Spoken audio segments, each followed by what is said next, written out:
খবরদার কোন আলেম তো আলেম, কোন সাধারণ মুসলমানের বিপরীত কি কথা বলিও না, আল্লাহ নারাজ হয়ে যায়। ক্বালা রাসূলুল্লাহ সাল্লাল্লাহু আলাইহি ওয়াসাল্লাম আল মুমিনুল কাবিয়্যু খায়রুম মিনাল মুমিনিদ দাঈফ ওয়া ফি কুল্লিন খায়র। কিরে, আল মুমিনুল কাবিয়্যু খায়রুম মিনাল মুমিনিদ দাঈফ, সবল ইমানদার উত্তম দুর্বল ইমানদারের চাইতে। কিন্তু ইয়াদ রাখিও ওয়াফি কুল্লিন খাইর, প্রত্যেক ইমানদারের মধ্যে আল্লাহ ভালাই রাখছেন। এনে গালি অমুক কাফের, অমুক তাগুত, অমুক সাবধানে চলে, খবরদার। হাদিসের মধ্যে আছে কেউ যদি অন্যকে এ ধরনের অপবাদ দিল, সে আসলে অপবাদের টার্গেট নয়, কিন্তু এই অপবাদ তার মাথার উপরে এসে দাঁড়াবে। আসেনি এলমে না পেতো ওই এলম, যে এলম নাকি সমালোচনা থেকে বিরত রাখে, সুআলোচনার রাস্তা দেখায়। সমালোচনা করস করে তার মুসলমানদের সমালোচনা, সমালোচনা করো করো আবার ওলামাদের সমালোচনা, সমালোচনা করো করো সর্বসাধারণ নায়েব রাসূলদের সমালোচনা। খুব সাবধানে থাকিও। যে পাত্রে লবণ ছিল, লবণ খাই, লবণ দানিকে ভাঙ্গি ফেললাম, এর চাইতে বড় নমক হারামের বিষয়টি আল্লাহর জমিন আর কিছুই নেই।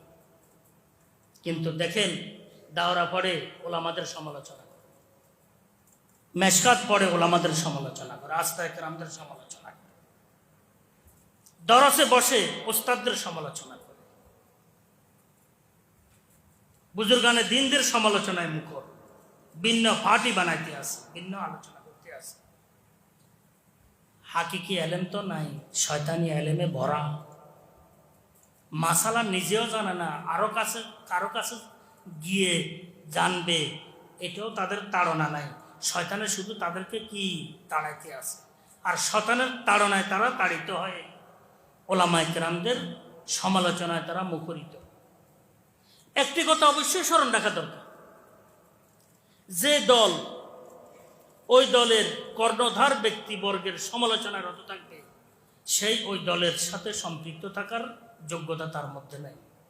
দুনিয়ার মধ্যে যেটা হোক, দুনিয়া বিলায় নেই। হ্যাঁ, সুপরামর্শ দিবে, যোগাযোগ করবে, পরামর্শ নিবে, কিন্তু সমালোচনা করে দাগদার বানানোর কারো কি যোগ্যতা এটা নাই। এটা দুনিয়া বিলায় নেও নাই, দিন ইলায় নেও নাই। শুধু ওলামাদের ব্যাপারে যারা সমালোচনায় রত,